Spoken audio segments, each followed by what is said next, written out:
தமிழ்நாட்டு முதலமைச்சர் தளபதி மு.க.ஸ்டாலின் அவர்களின் பசுமை இயக்கத்திற்கு வலு சேர்க்கும் விதமாக திருச்செந்தூரில் சுற்றுச்சூழல் பாதுகாப்பு விழிப்புணர்வு பேரணி நடைபெற்றது. இந்நிகழ்ச்சியை நகர்மன்ற தலைவர் சிவா ஆனந்தி கொடியசைத்து துவங்கி வைத்தார். நகர்மன்ற துணைத் தலைவர் ரமேஷ் தலைமையில் இந்த பேரணி நடைபெற்றது.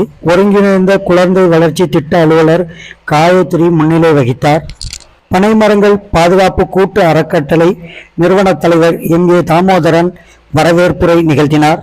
சிறப்பு விருந்தினர்களாக திருச்செந்தூர் வட்டாட்சியர் பாலசுப்பிரமணியம், நகராட்சி ஆணையர் கண்மணி, மாசு கட்டுப்பாட்டு வாரிய உதவி பொறியாளர் பிரதீப் பாண்டியன், காவல் ஆய்வாளர் சந்திரமூர்த்தி, துளசி, சமூக சேவை அறக்கட்டளை இயக்குனர் தனலட்சுமி, திருச்செந்தூர் சுடர் அறக்கட்டளை இயக்குனர் விஜயசாலினி ஆகியோர் கலந்து கொண்டார்கள். பேரணி திருச்செந்தூர் நகராட்சி அலுவலகத்தில் தொடங்கி திருச்செந்தூர் அரசு மருத்துவமனை, பேருந்து நிலையம், சட்டமன்ற அலுவலகம் வழியாக ஊராட்சி ஒன்றிய அலுவலகத்தில் முடிவடைந்தது.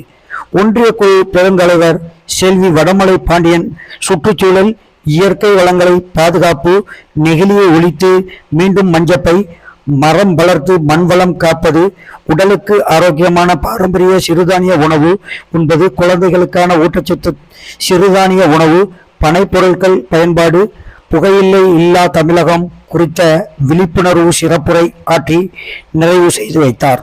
இப்பேரணியில் நூற்றுக்கணக்கான அங்கன்வாடி ஊழியர்களும் பொதுமக்களும் பெருந்திரளாக கலந்து கொண்டார்கள்.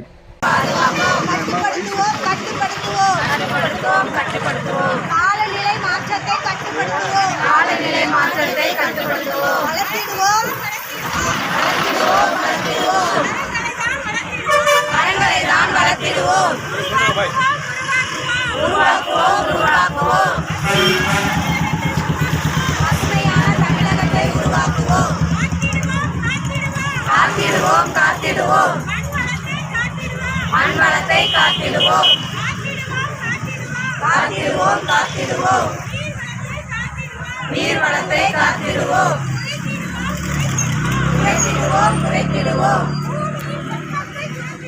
பூமியின் வெப்பத்தை குறைத்திடுவோம், பாதுகாப்போம், பாதுகாப்போம், இயற்கை வளங்களை பாதுகாப்போம், பாதுகாப்போம், பாதுகாப்போம்,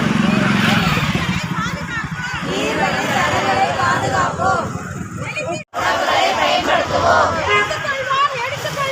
எடுத்துக்கொள்வோம், எடுத்துக்கொள்வோம், சரிவிகித உணவை எடுத்துக்கொள்வோம்.